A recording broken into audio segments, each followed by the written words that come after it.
Hey y'all, Bob with Million Mile Garage. Another HVAC tight space saga.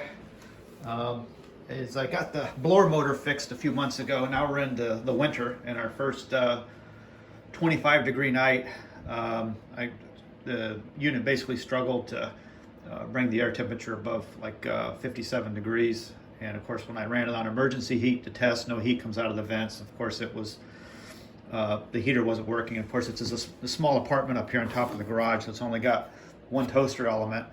And I looked at, what these things cost. It was about $100 to get a new kit, and I kind of, weighed that off against replacing what was probably a bad fuse, and that's what it was. It's got a one of those, fusible link type deals, and you can see where the fuse just burned away right here. So I probably could just replace that one fuse and it would work.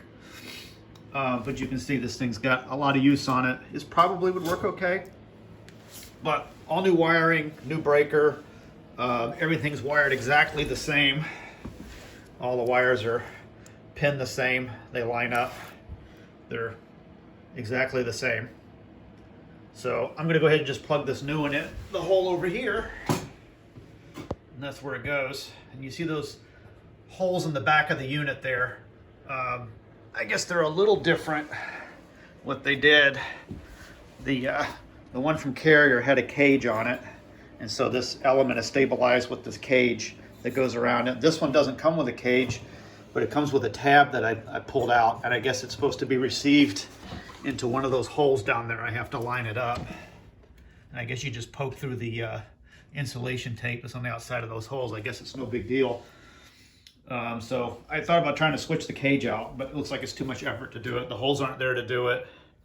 So I'm just gonna put it in as is, and then I'll have a heater that works, and I don't have to worry about freezing the pipes up here. Got down to about 18 degrees this week. So I had to run the heater in the downstairs part where the garage is and just leave the door open up here. That way the heat pump didn't run all night, just to kind of try to keep it at, probably 50 degrees up here. So it's a little cold in here right now, but I'll get this put in. It looks like a fairly straightforward job, and I'll have this thing running probably in about 20 minutes. Okay, temperature on the floor is 57. It got pretty cold in here. Let's see what it shows on the AC vent with just the emergency heat on. It's not too shabby. I'd like to see 90, but I know it only has one toaster element. Oh, there we go, 80. But keep in mind, there's quite a temperature differential in here.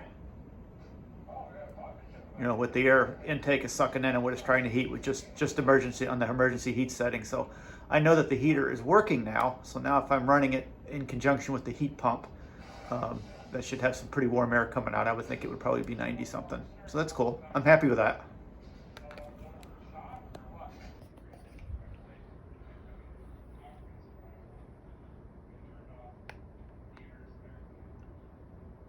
Okay, with aux heat and the heat pump running, I'm running between 110, 112, depending on what vent I look at.